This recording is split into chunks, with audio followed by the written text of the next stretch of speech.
भावांनो आणि बहिणींनो, आता आपली गणपतीचे दिवस आलेले आहेत, त्यामुळं सगळीकडं साफसफाई चालू आहे. आज मी देवाऱ्याजवळची खिडकी साफ करायले.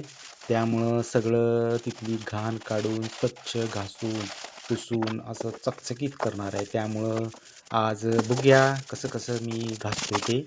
चला, खिडकी उघडलेली आहे, त्यातली सगळी घाण धुराळा लुटून काढलाय आणि त्याला साबण लावून निरमा आणि थोडंसं हार्पिक लायझॉल लावून घासायलोय. आता इथं ब्लिचिंग पावडर लावणार नाही आहे, कारण की हे निघून चाललंय सगळं. त्यामुळं ब्लिचिंग पावडर फक्त फरशीवरच लावलं जाते, जिथं जास्त काई किंवा असं शेवाळ किंवा लईच तेलकट घाण असेल तर तिथं लावलं जाते. तिथं व्हील पावडर, निरमा किंवा असं सर्फ ह्यानं निघून जाते सगळं. आता ते सगळी खिडकी, दारं, त्याचे रॉड आहेत ते पण सगळं घासायला लागले. इतकं तेलकट झालतं ते तिथं देवाऱ्यामुळं, त्यामुळं तिथली सगळी स्वच्छ करायला लागले.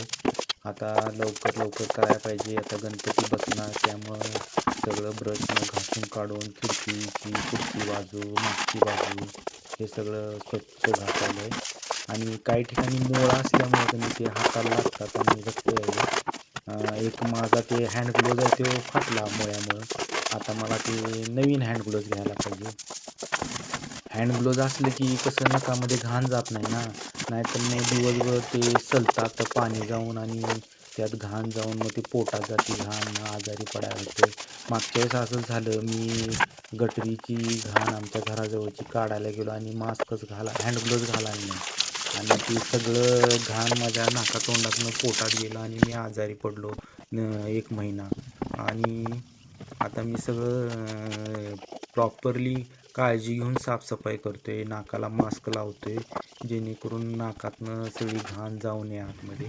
आता हे सगळं स्वच्छ पुसलंय आणि आता चकचकीत दिसायला लागले. सगळं धुतलंय, पाणी लावले आणि स्पंजनं पुसून काढायला लागलोय. आता हे सगळं स्वच्छ झाले. खिडकी अशी चमचम चमकायली बघा मित्रांनो. मला सबस्क्राईब करा, कमेंट करा चांगली आणि लाईक करा. माझं चॅनल ग्रो करा, तुमच्या हातात आहे.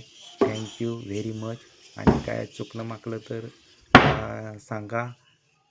माझं चॅनल मला ग्रो करा. माझी पहिली वेळ आहे, त्यामुळं मला काय बोलायचं सुचेना. थँक्यू. धन्यवाद. आभारी आहे.